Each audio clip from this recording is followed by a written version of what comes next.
दुसरबीडमध्ये रक्तरंजित संघर्ष, तंटामुक्ती अध्यक्षांच्या घरावर जीवघेणा हल्ला, 5 ते 6 जण गंभीर. बुलढाणा जिल्ह्यातील दुसरबीड या गावात 2 दिवसापूर्वी घडलेली घटना. 2 गटांमधील वादाने अत्यंत भीषण वळण घेत तुंबळ हाणामारी झाली. या घटनेत तंटामुक्ती अध्यक्षांच्या घरावरच जीवघेणा हल्ला करण्यात आल्याने गावात भीती आणि तणावाचे वातावरण निर्माण झाले आहे.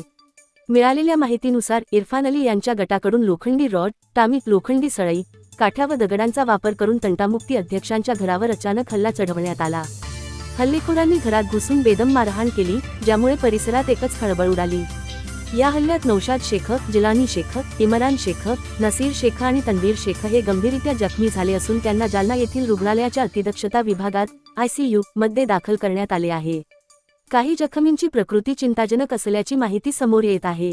प्रत्यक्षदर्शींच्या मते हल्ला अत्यंत नियोजित पद्धतीने करण्यात आला असून आरोपींनी थेट जीव घेण्याच्या उद्देशाने प्राणघातक शस्त्रांचा वापर केला.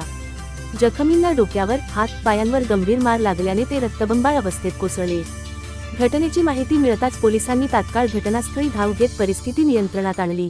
गावात मोठ्या प्रमाणावर पोलीस बंदोबस्त तैनात करण्यात आला असून कोणताही अनुचित प्रकार घडू नये यासाठी कडक उपाययोजना करण्यात येत आहेत. या प्रकरणी इरफान अली व त्यांच्या गटातील सदस्यांविरोधात जीवघेणा हल्ला, मारहाण व दंगल यांसारख्या गंभीर कलमान्वये गुन्हे दाखल करण्याची प्रक्रिया सुरू असून पोलिसांकडून सखोल तपास सुरू आहे. घटनेमागील कारण, पूर्ववैमनस्य आणि हल्ल्याचा कट याबाबत चौकशी केली जात आहे. दरम्यान या घटनेमुळे दुसरबीडसह संपूर्ण परिसरात भीतीचं वातावरण तयार झालेलं आहे. प्रल्हाद खोडके, जिल्हा प्रतिनिधी, IB7 न्यूज बुलढाणा.